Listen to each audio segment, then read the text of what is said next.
আল্লাহ বলে তোমাদের মিলিটারি সেনাবাহিনী প্রস্তুত রাখো, কিন্তু আমাদের 50টারও বেশি দেশে, 50টারও বেশি মুসলিম দেশ, আমাদের নিজস্ব মিলিটারি নাই। কথা কোন ঠিক কিনা? এই 50টা দেশের একটা যৌথ সেনাবাহিনী থাকার দরকার আছে না নাই? যদি থাকতো তাহলে কোন দেশে যদি মুসলমানদেরকে আক্রমণ করা হতো, আমাদের মিলিটারি সেখানে যে দুর্বার আন্দোলন আর প্রতিরোধ গড়ে তুলতো। চিল্লা এখন ঠিক কিনা? কিন্তু আমাদের এই লিডারশিপ নাই। এই মির্জা গোলাম আহমদ কাদিয়ানি, পাঞ্জাবের এক লোক, সে নিজেকে দাবি করেছে আমি হচ্ছে শেষ নবী। এরপর হঠাৎ করে কয় আমি হলাম ইমাম মাহাদি, এরপর কয় আমি হলাম ঈসা আলাইহিস সালাম। নাউজুবিল্লাহ পড়বেন না? এই লোকটার মৃত্যু হয়েছে পায়খানার ভিতরে, টয়লেট ভাঙ্গা ভিতরে পড়ছে, পেশাব পায়খানা খাইতে খাইতে খাইতে খাইতে আর খাইতে পারে না। আল্লাহকে আরো খা, আরো খা বেয়াদব। এই টয়লেটের পায়খানা খেতে খেতে দুনিয়া থেকে বিদায়। এজন্য বিশ্ব নবীর পরে কেউ যদি নবুয়তির দাবি করে, এটা কি মুসলমান?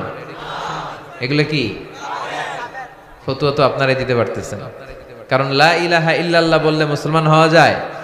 তাকে বলতে হবে লা ইলাহা ইল্লাল্লাহ মুহাম্মাদুর রাসূলুল্লাহ। তারা দ্বিতীয় অংশটা মানে না, আল্লাহ রাসূল সাল্লাল্লাহু আলাইহি ওয়াসাল্লাম যে শেষ নবী এটা মানে না।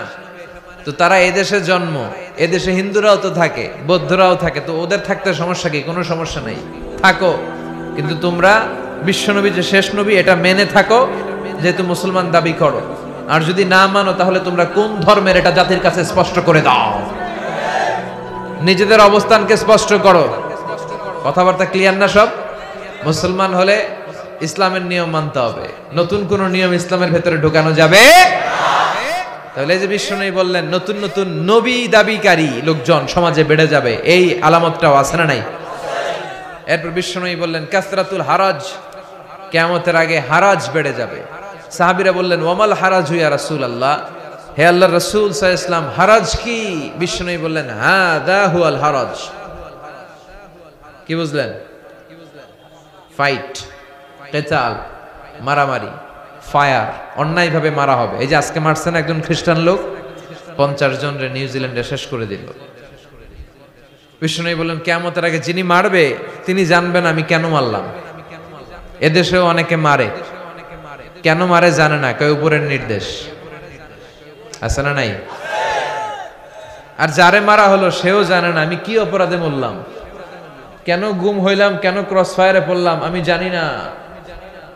তো এই আলামতটা সমাজে আছে না নাই? দেখছেন বিশ্বনবী কেমন যেন এই 21 শতাব্দীর দিকে তাকিয়ে তাকিয়ে আলামতগুলো বলে গিয়েছে। যেগুলোই বলেছে প্রতিটা আলামত অক্ষরে অক্ষরে মিলে যায়। এরপর বিশ্বনবী বলেছেন দিয়াউল আমানা, কিয়ামতের আগে আমানতের খেয়ানত হবে। এটা সমাজে নাই? আমানতের খেয়ানত আছে না নাই? সাহাবারা বললেন মাতা সাআ, নবী কিয়ামত কবে হবে? বিশ্বনবী বললেন ইযা দুইয়াতিল আমানাতু ফান্তাযিরিস সাআ, যখন আমানতের খেয়ানত হবে তখন তোমরা কিয়ামতের অপেক্ষা করো। সাহাবারা বললেন ইয়া রাসূলুল্লাহ ইয়া হাবিবাল্লাহ কাইফা ইদাআতুহা, কেমন করে আমানতের খেয়ানত হয় আপনি আমাদেরকে বুঝিয়ে বলেন। বিশ্বনবী বললেন ইযা উসিদাল আমরু ইলা গায়রি আহলিহি ফান্তাযিরিস সাআ, যেই ব্যক্তি যেই চেয়ারে বসার যোগ্য নয়, যেই ব্যক্তি যেই পজিশনে যাওয়ার যোগ্য নয়, সেই ব্যক্তি যদি যোগ্যতা ছাড়াই ওই পজিশনে চলে যায়, ওই চেয়ারে বসে যায়, তখনই কিয়ামত হয়ে যাবে। এই আমানতের খেয়ানত আছে না নাই? সভাপতি হওয়ার যোগ্যতা নাই, সভাপতি হয় মসজিদের, আছে না নাই? সেক্রেটারি হওয়ার যোগ্যতা নাই, সেক্রেটারি হয়, আছে না নাই? বক্তা হওয়ার যোগ্যতা নাই, বক্তা হয়, আছে না নাই? আপনারা টেকনাফে শিশু বক্তা আনেন না?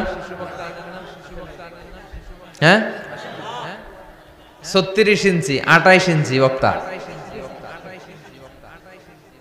তারপর শিশু বক্তা, এরপর আগে নারী ছিল এরপরে পুরুষ হয়ে গেছে এই বক্তা, আছে না নাই? তো আপনি আনবেন তো ওই লোককে যে কোরআন জানে, যে হাদিস জানে, যে সমসাময়িক যে ক্রাইসিস সমস্যা কোরআন সুন্নাহর আলোকে এই সমস্যার সমাধান দিয়ে যেতে পারবে, ঠিক কিনা? এরকম আলেমরে আইনা বসানোর দরকার আছে না নাই? এখন আপনি যদি লোক জড়ো করার জন্য শিশু বক্তা নিয়ে আসলেন, এরা কোলে করে আনা লাগে। এই যে আজকে যে মঞ্চ বানাইছেন আপনারা জীবন উঠতে পারবেন এটাতে। আজকে মঞ্চ দেখছেন আপনারা, একেবারে বিশাল আরশ। তো এইখানে উঠাইতে হলে ৩-৪ জন এর কোলে করে কাঁধে করে উঠাইতে হবে। এরপর হাত নাই পা নাই এরকম বক্তা আছে না নাই? আমি দেখছি একজন, তারা দেখার জন্য লক্ষ লক্ষ মানুষ। এরপর আগে নাকি নারী ছিল, এরপর পুরুষ হয়ে গেছে। পৃথিবীর কোথাও এগুলো শুনি না, এই দেশে এগুলো হয়। তো এগুলো আমানতের খেয়ানত। মসজিদের সভাপতি যিনি হবেন, আপনাকে নামাজি হতে হবে। সভাপতি মানে আপনি প্রধান মসজিদের, তো আপনি যদি বেনামাজি হন কেমনে হবে? কথা বলেন। নামাজ পড়েন এরকম সভাপতি আছে না নাই? আমি সবার কথা বলছি না, যারা পড়ে না এদের কথা বলছি। বেশিরভাগ মসজিদের এই অবস্থা। মসজিদ নিয়ে দলাদলি কিলাকিলি আছে না নাই? এমপি হওয়ার যোগ্যতা রাখে না এমপি হয়, আছে না নাই? মন্ত্রী হওয়ার যোগ্যতা রাখে না মন্ত্রী হয়, আছে না নাই? আউলা জাউলা বকে এরকম আছে না নাই? তাহলে বিশ্বনবী যা বললেন কথায় কথায় মিলে যায়।